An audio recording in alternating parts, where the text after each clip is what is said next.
आज आपण वांगी तालुका जिल्हा परभणी 7 मे 2026 आहे आणि आपल्या शिंदे सरांचा प्लॉट आहे. सर हे कोणता व्हरायटी आहे? 8005 ग्रीन प्लॅनेटचं प्रोम पोटॅश DAP हां, आणि सोबत प्रीमियम मिक्स केलं होतं आणि भूमी पॉवरची बॅग आपली, ह्याच्याशिवाय दुसरं काहीच नाही. बरं बरं. आता ह्याला टाकून किती दिवस झाले? तर टाकून आता 2 महिने व्हायले त्याला. तुम्ही रासायनिकचा एक डोस टाकलाय, रासायनिकचा त्याच्यामध्ये 10-20 मिक्स केलं होतं त्याच्यामध्येच मिसळले. मिसळ होतं. हा. बरं बरं. हां, आणि एका ठिकाणी 13-14 फुटवे आहेत आणि फुटव्याची साईज जी आहे ती जाड आहे. म्हणजे ऊसात रूपांतर व्हायला आता हे. है ना? तुम्ही फुटवा पाहू शकता कसा एकदम जाड व्हायला फुटवा. हो, आणि कांड सुद्धा आहे काय? कांडे कसे व्हायला लागले. बरोबर आहे. लांबी कांड्याची लांबी बी पहा, खालून जाडी. हे बघा, जाडी बघा आणि लांबी पण पहा. कांड कसं आहे आज. बरोबर आहे.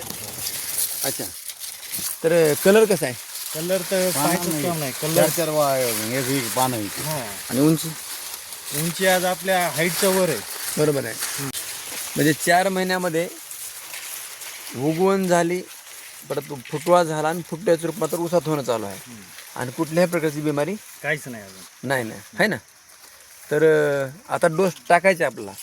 ग्रीन प्लॅनेटचा एकच डोस टाकला इथं 4 महिन्यामध्ये, म्हणजे लागवड झाल्यावर महिन्यानं टाकलाय. आता टाकून 2-2.5 महिने झाले समजा. आता टाकायचे ना? आता टाकायचं. बरोबर, चालतं. तर हे प्रोडक्ट वापरून समाधानी आहोत 100%. 100%. बरोबर, धन्यवाद.